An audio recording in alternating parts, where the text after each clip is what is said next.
Welcome back to In Pursuit 360. And today we are going to answer a question from Miss Ashley Davis. She wanted to know about females in law enforcement. Was asking if I could do a video in reference to females joining law enforcement. What advice could I give? What about females in law enforcement that want to figure out how to move ahead? How do they cope in a male-dominated profession? And so yeah, Miss Davis, we're going to jump right into it, starting right now. All right, everybody, welcome back to In Pursuit 360. Hey, don't forget, if you're new here, hit that subscribe button down below. Bell notification will tell you when my next video is coming out. And thumbs up on the video. I'd really appreciate it. Leave your comments, ask your questions. As you can tell, this one's going out to Miss Davis.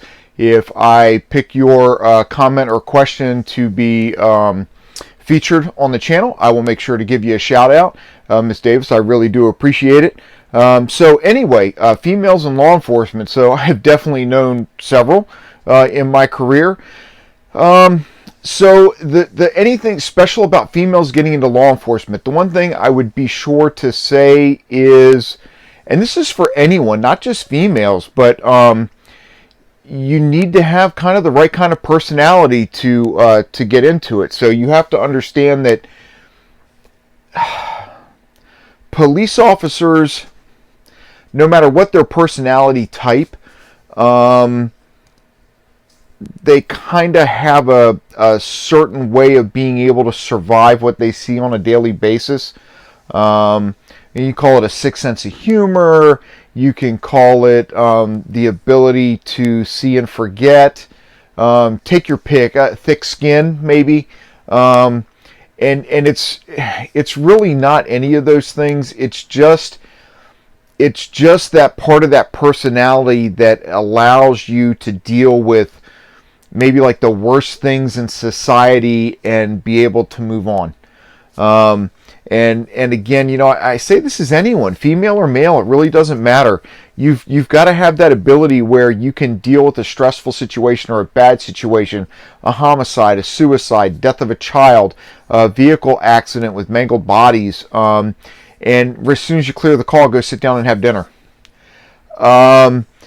Can you do that? Male or female, doesn't matter. There are males that can't do that. There are males that have gone out to be police officers, and once they get out there on the street, they suddenly discover that, hey, you know what? This is not for me. And for those of you that say this is not for me, nothing wrong with that. There is this job, this career field is not for everyone.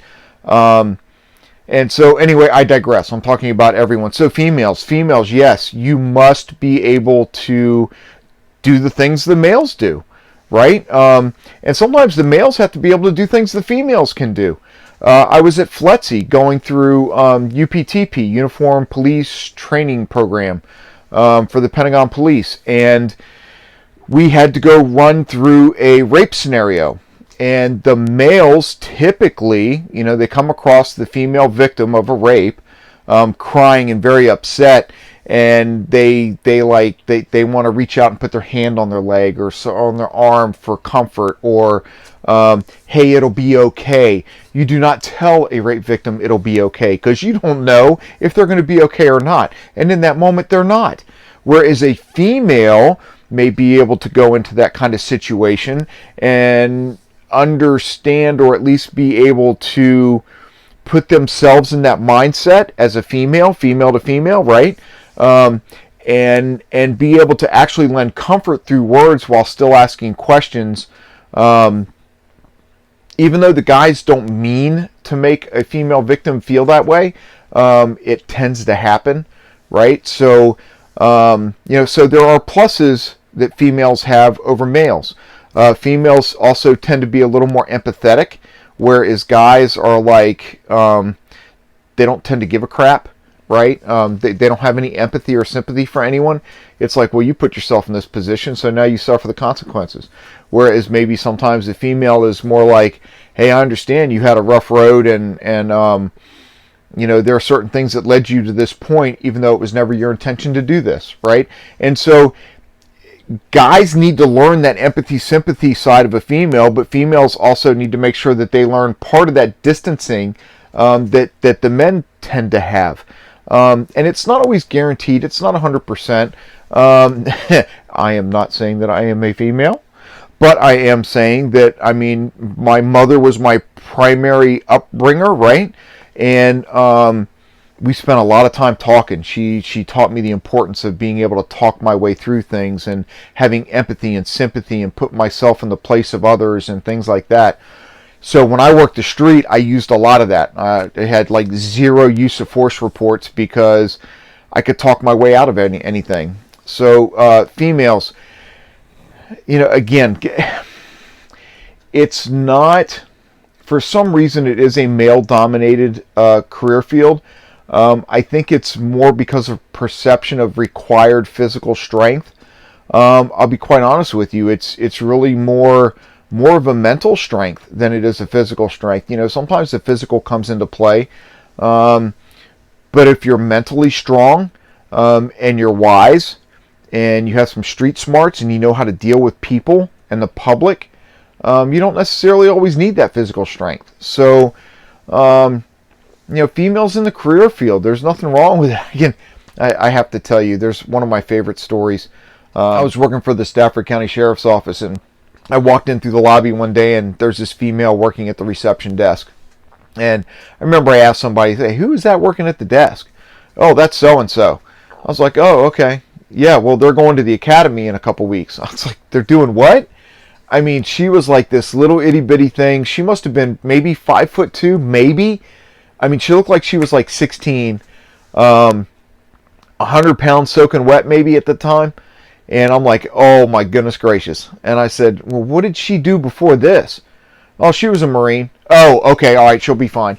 And, you know, as it turns out, this female went to the academy, did very well, came out, went through field training, no issues, went out to work the road. She wasn't on my shift, but we overlapped. And she went into a bad part of the county, into a bad neighborhood, and ended up getting a call and into a foot chase. And by the time all of us got there in the backup, we find her riding down the street on a bicycle chasing the guy.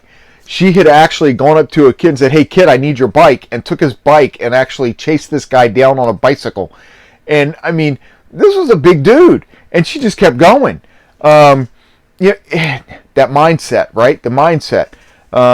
You know, a few weeks later, we end up on another call. We ended up with a couple of drunk guys, and one of them was like this really big, like 6'5", big burly drunk dude that was like, I don't want to go or whatever, right?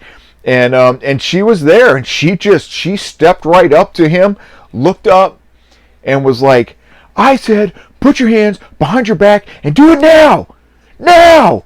And he was like, he didn't know what to do. And he turned around and put his hands behind his back. She cuffed him up and stuffed him in her car. So females in law enforcement, I mean, absolutely. You know, there's male or female doesn't matter. It's what's your personality. What are you able to do? How well can you deal with the public? What is your specialty in dealing with certain situations, right? So male or female, doesn't matter. It really doesn't. Male-dominated career field, yeah, but I think it's really more because I don't think females really understand that, yeah, they're able to do the job. Just get on out there and do it. Now, I have to tell you, there's another female that I used to work with at a different location. Not law enforcement, but she ended up being accepted into a law enforcement agency. She went to the academy, lasted a few weeks, and suddenly she ended up coming back. And we're like, what are you doing back here? Well, it turns out that she was probably 5'2", 5'4", maybe 110, 120 pounds. Seemed to have her stuff together. In the job that she was doing at the time, she was great. She went to the academy, and they started inducing stress. Now, when you're in the academy, the stress they induce is going to be different kinds. Physical stress, right? Make you do 450 jumping jacks, and then you have to fire 18 rounds keeping the barrel within a metal ring, and you can't hit the ring at all. If so, you have to do 427 push-ups and whatever, right? So that physical stress, they're getting you all stressed up, and you're tired and your heart's pumping and your muscles are tired, right? There's that kind of stress. Then there's the mental stress. You're sitting there trying to interview somebody, or you're sitting there trying to search a building, and the instructor is behind you yelling in your ear, "What are you doing? You're taking too long. People are dying. People are dying. What are you doing? Get moving, move, move, move, move, move." And they're inducing that stress, right? Ah! And if you screw up, they're going to tell you, "Boy, you screwed that up. 18 people died." Not all instructors will quite go to that extreme. However, there are some instructors, there are some academies that think that inducing that stress is at least going to be some kind of a simulation of what you may encounter on the street, and can you handle it or not, right? Can you handle it or not? Male or female? Sorry, this video is supposed to be about females, but quite honestly, it's about everybody. Can you handle the stress? This female went in, they induced stress, they found a button that made her react a certain way, and they kept pushing it and pushing it and pushing it, just like a bad guy will do. The bad guys will find your button, and if you react, they'll keep pushing it and pushing it and pushing it until you react and you end up doing something stupid. So they found her button, they kept pushing it, and she ended up quitting. She quit because she couldn't take the pressure. She couldn't take the stress. There are males that have done the same thing, so don't think this is just a female thing. But the question was about females, so I'm kind of guiding it that way, using those examples. But there are guys that have done this too. If you're not built for this, if you're not built to handle that stress, if you're not built to be able to understand that when people are putting those things on you, it's not really you that they're putting them on. They're putting them on that metal badge you wear on your chest, right? And in another video, I've explained that little metal badge, clink, clink, clink, I tapped them together, right? They have no feelings. They're made out of metal. Clink, clink, clink, clink. You suck. You're gay. You're stupid. You're an idiot. I did your sister. I did your mother. I did your brother. I did your whatever, right? Clink, clink, clink, clink. It's all about the badge. So if male or female, doesn't matter, if you're not able to deal with that, this is not the career field for you. Females moving forward, I mean, the female I told you about that took the bike and chased somebody down, she's currently, at least I think, a captain. She's doing extremely well. There are several females that have moved up through the ranks at the Stafford Sheriff's Office. There are several females that have moved up through the ranks at the Pentagon Police, all due to good police work, good ethics, professionalism, empathy, integrity, and they move up. They're able to do the job, and it's really not a male or a female thing. But so are females. Can females be successful in a male-dominated career field? Absolutely. Look at Chief Kathy Lanier from DC Police, probably one of the best chiefs of police that DC has ever had. Kathy Lanier, and then she went on to be head of security or something for the NFL, but. It was really sad to lose her out of the District of Columbia. I can tell you that. Chief Kathy Lanier was like awesome. So females in law enforcement, absolutely. You want to advance. Take your career. Grab them boots by that bootstraps and just move forward. Go for it. The sky's the limit. There are no limits on females in law enforcement, regardless. Look, don't watch the movies. Don't watch the movies and TV and think that that's what real life is all about. Are you going to run into, I would say you're going to run into a couple of old heads anymore that, think that, females don't belong here. Not so much anymore. I mean, we're in 2021, almost 2022 now, and those days are kind of gone. I mean, they were really kind of like heading out the door in 1993 when I started. So, females in law enforcement, if you have the right mindset and you understand what you're getting into and you're able to deal with that, and you can handle the stress and all that stuff, by all means, males or females, again, it's can you do the job, really, honestly. If you can do the job, male or female, doesn't matter, good luck, be successful. You can do it. You just got to set your mind to it, right? And you've got to understand what you're getting yourself into. So that's it. Females in law enforcement, absolutely not a problem. There are tons of them out there that you can model your career after if you want, or understand that, yes, there are multiple females that have been extremely successful in law enforcement, and there is absolutely nothing holding you back. So go for it. Don't take any crap from anybody. And if you have to, and you got some guy giving you a bunch of crap, simply outperform him. Not a big deal. Leave him in the dust. Write more tickets. Make more arrests. Get more compliments from the citizens than complaints. He thinks he's got to be a badass. Let him get in trouble. You keep getting compliments, you get promoted. He gets left behind. Anyway, so yes, females in law enforcement, go for it. So thanks again for tuning in to In Pursuit 360. You all take care. Make sure you're safe out there. Subscribe. Hit that bell for my next video notification. And don't forget, thumbs up, thumbs down. Hey, if you have to do a thumbs down, make sure you comment down below. Let me know what I did wrong, what I can do better. I'll do that for you. And again, as always, from In Pursuit 360, be safe out there.